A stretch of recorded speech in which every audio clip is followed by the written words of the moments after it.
In December 2001, inside a ruined fortress in northern Afghanistan, a journalist was told there was an American among the wounded enemy fighters. Before this man became the American Taliban, before the headlines, before the trial, before America decided what he meant, he was just a freezing, half-conscious young man in a room full of wounded. And Robert Young Pelton was standing just a few feet away with no idea that he was about to form the next 30 years of American foreign policy. Welcome to Jake Undiscovered, the home of stories you didn't know you cared about.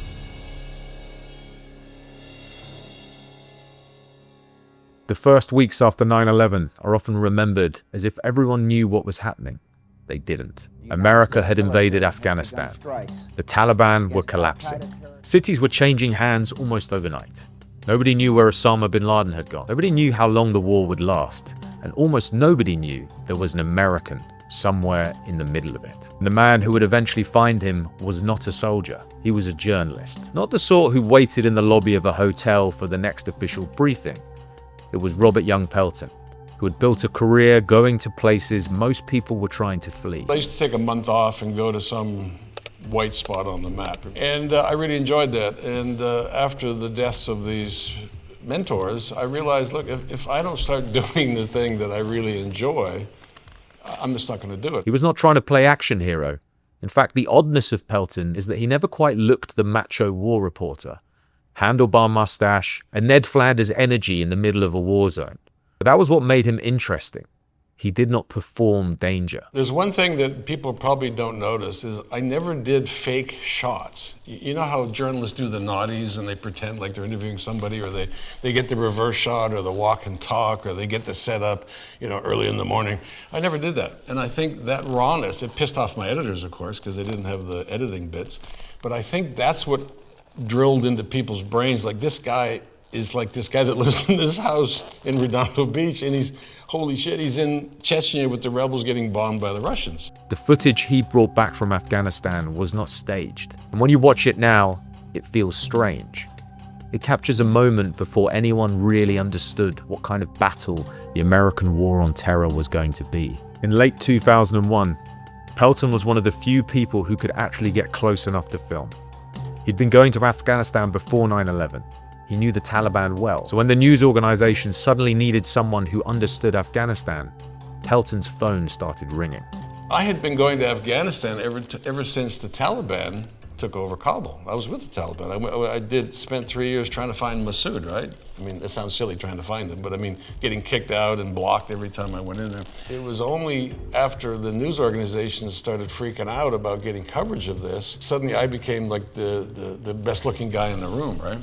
But it was wasting my time. I needed to get to Afghanistan. And in November 2001, just months after 9/11, a surprise was waiting inside an old fortress, Qala-i-Jangi.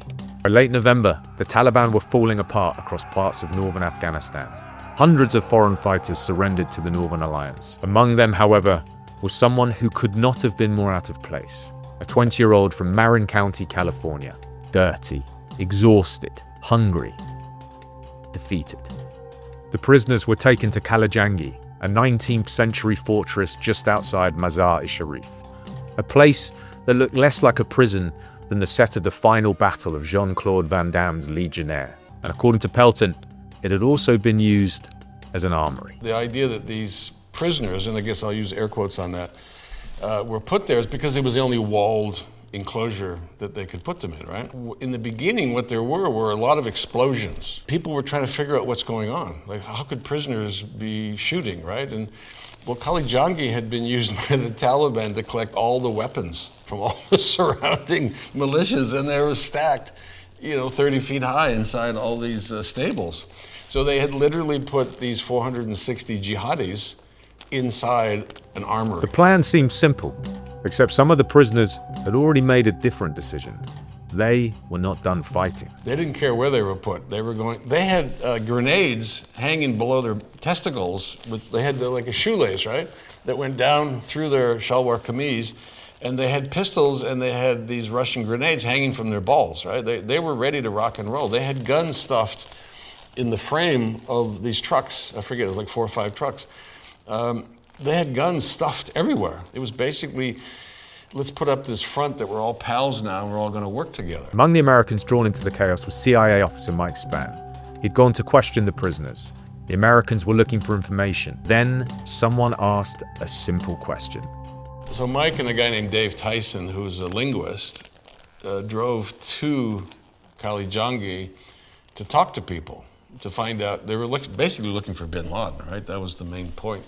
And they literally say, does anybody here speak English? And the guy goes, yeah, that guy, he's Irish, he speaks English. And they drag Lindh over, and he just sits there, and his hair's really long, and he doesn't talk to them, and he's really sullen. And they put him back in lineup, right? It sounds almost comic now. It wasn't. The man they pointed to was not Irish, he was from California. And his name was John Walker Lindh. And within minutes, the fortress would become one of the bloodiest places in Afghanistan. So when they pulled these guys out, they had actually planned what they were going to do. There was 86 of them. And they were Uzbeks, they were Yemenis, and they were Arabs. And the Arabs were the leaders, and they were in the back room, and they discussed what they were going to do. And the Uzbeks were going to just, whatever happened, they're going to start blowing themselves up and start shooting and whatever. And the Pakistanis were scared shitless. They're like, no, we want to go home, blah, blah, blah. And that was the dynamics in that basement. By the time Pelton entered Qala-i-Jangi, the battle was only just over. Hundreds of Taliban and foreign fighters had been killed. This is the part of the story that often gets rushed. The battle ends. The headlines start. The meaning is added later. But in the moment, none of that had settled. As Northern Alliance soldiers searched through the rubble, a handful of surviving prisoners were pulled from the wreckage. Most were barely conscious. Some had spent days underground. Among the survivors, Pelton noticed one prisoner. Within hours, everything changed. The footage left Afghanistan. Newsrooms began comparing notes. Questions turned into breaking news. An American had been found among Taliban and Al-Qaeda-linked fighters. The story moved quickly because it touched a nerve America was still trying to name. For a country reeling from September 11th, the discovery felt impossible to make sense of. How does a young man from suburban California end up in a ruined fortress in northern Afghanistan? That question took over television. It filled newspaper columns. Politicians demanded answers. Commentators found certainty very quickly. Almost overnight, John Walker Lindh stopped being an unknown prisoner and became a symbol for something bigger. That is the tension at the center of this whole thing. John Walker Lindh became the story America could understand. A face, a label, a betrayal.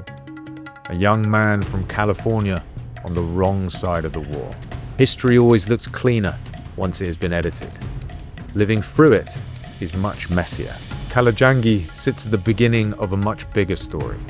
The war on terror would go on for years. Afghanistan would become America's longest war. The Taliban would eventually return to power, and many of the certainties of 2001 would collapse. Pelton did not travel to Afghanistan looking for John Walker Lindh. He traveled there because he believed the only way to understand the world was to go where the story was actually happening. And by doing that, almost by accident, he documented one of the defining moments of America's newest war. My sincere thanks to Robert Young Pelton for sharing his first-hand account of Qala-i-Jangi and what he saw there. If you're fascinated by the stories history almost forgot, subscribe to Jake Undiscovered. You can follow on Instagram, TikTok, and Facebook. Join us. We've got plenty more to uncover.